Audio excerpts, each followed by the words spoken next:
Carlos José Mayolo Velasco nació el 10 de septiembre de 1945 en la ciudad de Cali y murió el 3 de febrero del 2007 en la ciudad de Bogotá.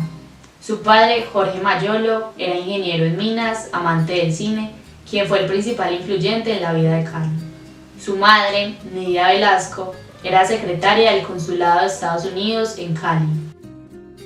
En cuanto a sus estudios, Carlos siempre fue un niño bastante insoportable e inquieto, por lo que fue echado de varios colegios de la ciudad. Viajó a Bogotá para estudiar en la escuela militar y se graduó de bachillerato en el Colegio Simón Bolívar. Luego volvió a Cali y entró a la Universidad Santiago de Cali, donde cursó 2 años de Derecho, pero él no era tan buen estudiante, pues se dejó influenciar de la onda hippie y de la marihuana. Cuando tenía 20 años empezó a experimentar con una cámara y fue desde ahí que empezó su carrera como director de cine, documental y argumental, y también empezó a incursionar en el mundo de la actuación. Carlos fue uno de los principales fundadores de Ciudad Solar, un cineclub fundado en 1971 en la ciudad de Cali. Ciudad Solar fue un movimiento artístico el cual empezaron a llamar Hollywood. Posteriormente fundaron la revista Ojo al Cine, en 1974, con ayuda de Andrés Caicedo, Luis Ospina y Ramiro Arbeláez. Sus primeras películas fueron Monserrate y Oiga Vea. En 1977 realizaron Agarrando Pueblo, que era una crítica a la representación de la pobreza en el cine.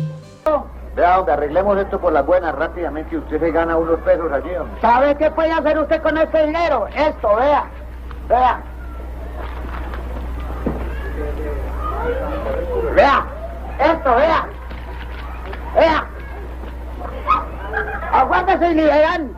Mayolo, junto con su grupo de Cali, en cortometrajes como Agarrando Pueblo, crearon lo que se ha denominado el Manifiesto de la Pornomiseria. Allí se le ve la oportunidad de compartir sus ideales y sus críticas que siempre acompañaron su trabajo en conjunto. Pero no solo se quedó en lo documental, también hizo varias adaptaciones y trató temas de su gusto con un excelente manejo de las locaciones, los actores naturales, luz natural, así como luces artificiales en sus ficciones, con unos efectos visuales que definen esos gustos que ya mencionamos. En cuanto al estilo y los recursos audiovisuales de la obra de Mayolo, su manera de cine, provocador, crítico, mordaz e innovador, logró que fuera posicionándose poco a poco dentro de la industria del cine colombiano y latinoamericano. Su gusto por las temáticas de fantasmas y vampiros, además de su constante intención de trabajar alrededor de la cultura popular con su clásica necesidad de expresarse a través de la sátira, le valieron el lugar de haber inventado el género del horror tropical o gótico tropical. Demostrado en un largometraje, La Mansión de Araucaima, adaptación de la obra del escritor colombiano Álvaro Mutis. Todo esto ayudándole a dar una forma narrativa muy original, la cual dedicó a mostrar esa esencia vallecaucana que lo caracteriza y el profundo respeto que también demostró por la cultura pacífica, tanto en su cine como en su televisión.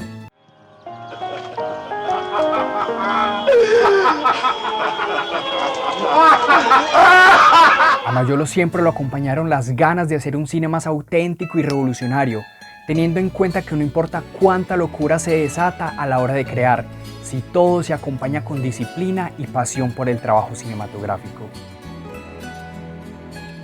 A Carlos Mayolo sin duda le encantaba contar historias y sus temáticas más características se centran en las problemáticas sociales de la época colombiana.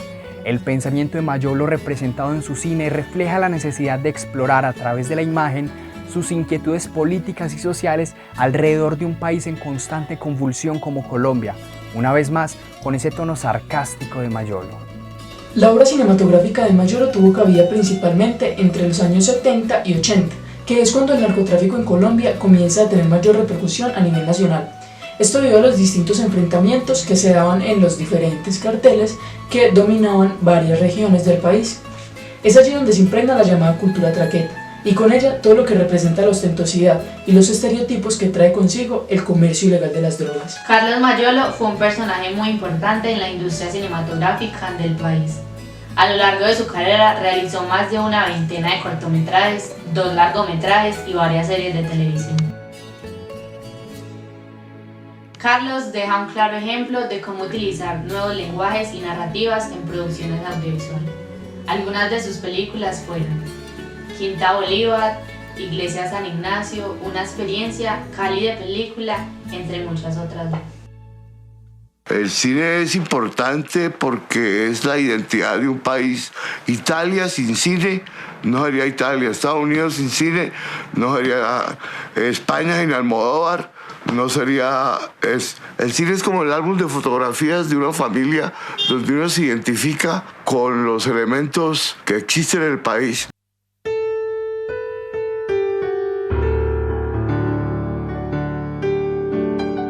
Considerada como la mejor guionista del cine argentino, Aida Bornik nació en Buenos Aires, Argentina, el 7 de enero de 1938 y murió el 27 de abril del 2013 también en Argentina. Ella quería ser actriz, pero a la edad de 20 años sufrió un grave accidente que la llevó a estudiar Derecho y Letras en la Universidad de Buenos Aires. Se inclinó por el periodismo, llevándola a redacción de primera plana. Empezó a sumar experiencia como dramaturga, cuentista y cronista.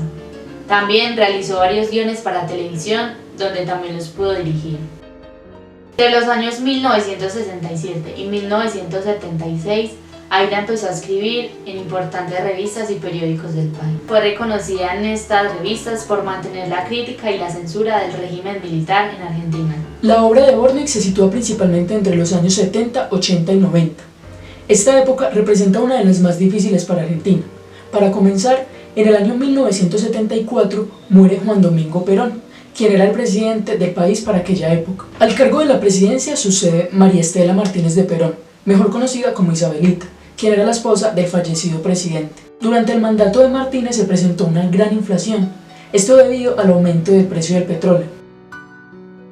A partir de estas problemáticas económicas, en el año 1976, Isabelita es destituida de su cargo como presidenta.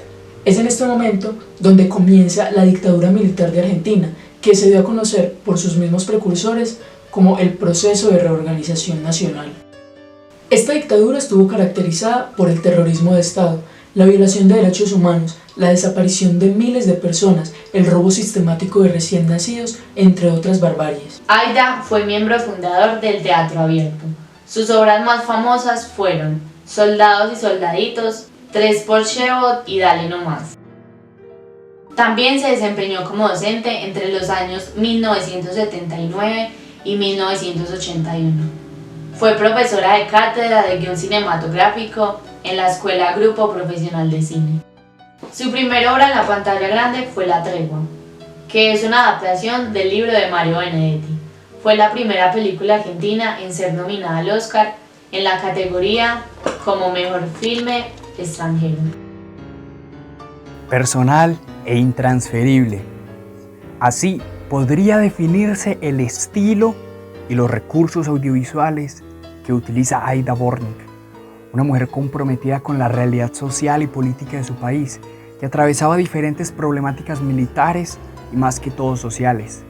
Su estilo, pues, se demuestra arriesgado, rebelde y no conformista, puesto que desarrollaba sus guiones en medio de la opresión que había en el país. Ella estaba interesada en contar historias en medio de esta realidad. Aida era una empoderada de su época, una mujer referente que sobrepuso todo frente a la tragedia y supo manejar bien sus relaciones sociales para producir sus guiones. La crítica social predomina a lo largo de ellos y además escribió obras de teatro que la volvieron referente en este arte. Después del golpe de Estado de Argentina, Aida escribió el guión de Crecer de Golpe. En 1979 redactó los guiones de Isla de Alejandro Doria, Papá Querido y Domesticados. Y en 1982 redactó el guión de la película Volver. Para la década del 80 se dio la Guerra de las Islas Malvinas con Reino Unido, en la que Argentina salió derrotada. Esta fue una de las causas para que el proceso de reorganización nacional colapsara y en el año 1983 se llamara a elecciones generales de nuevo. Aida siguió con la película La historia oficial de Luis Puenzo, pues llegó a ser la primera película latinoamericana en ganar un Oscar y un Globo de Oro.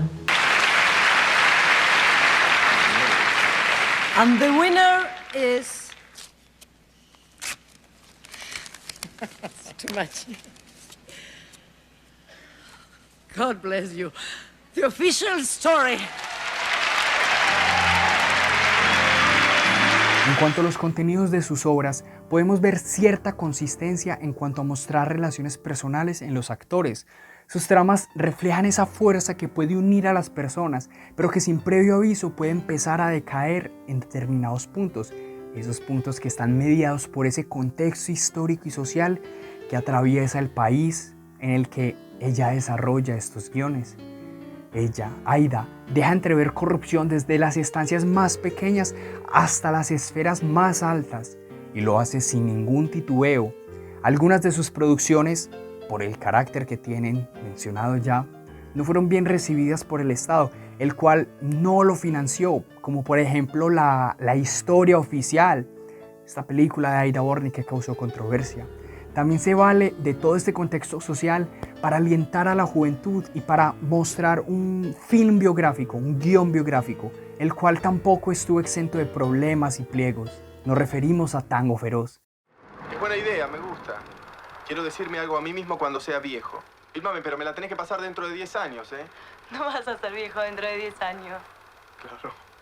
Bueno, dentro de 20. Escenarios grandes en los que se pudiera ver todo ese poder que ocurría en la época, pero sobre todo la resistencia de las personas, la resistencia del pueblo que siempre está presente en esos guiones.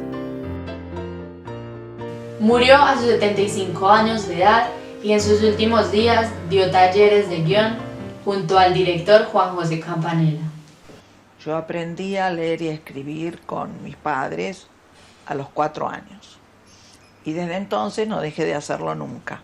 Y ahora ya desde hace mucho tiempo he cobrado conciencia de que si bien me he preparado siempre para el teatro es el amor de mi vida, escribir cine ha sido enormemente gratificante para mí, porque multiplica al infinito la posibilidad de audiencia.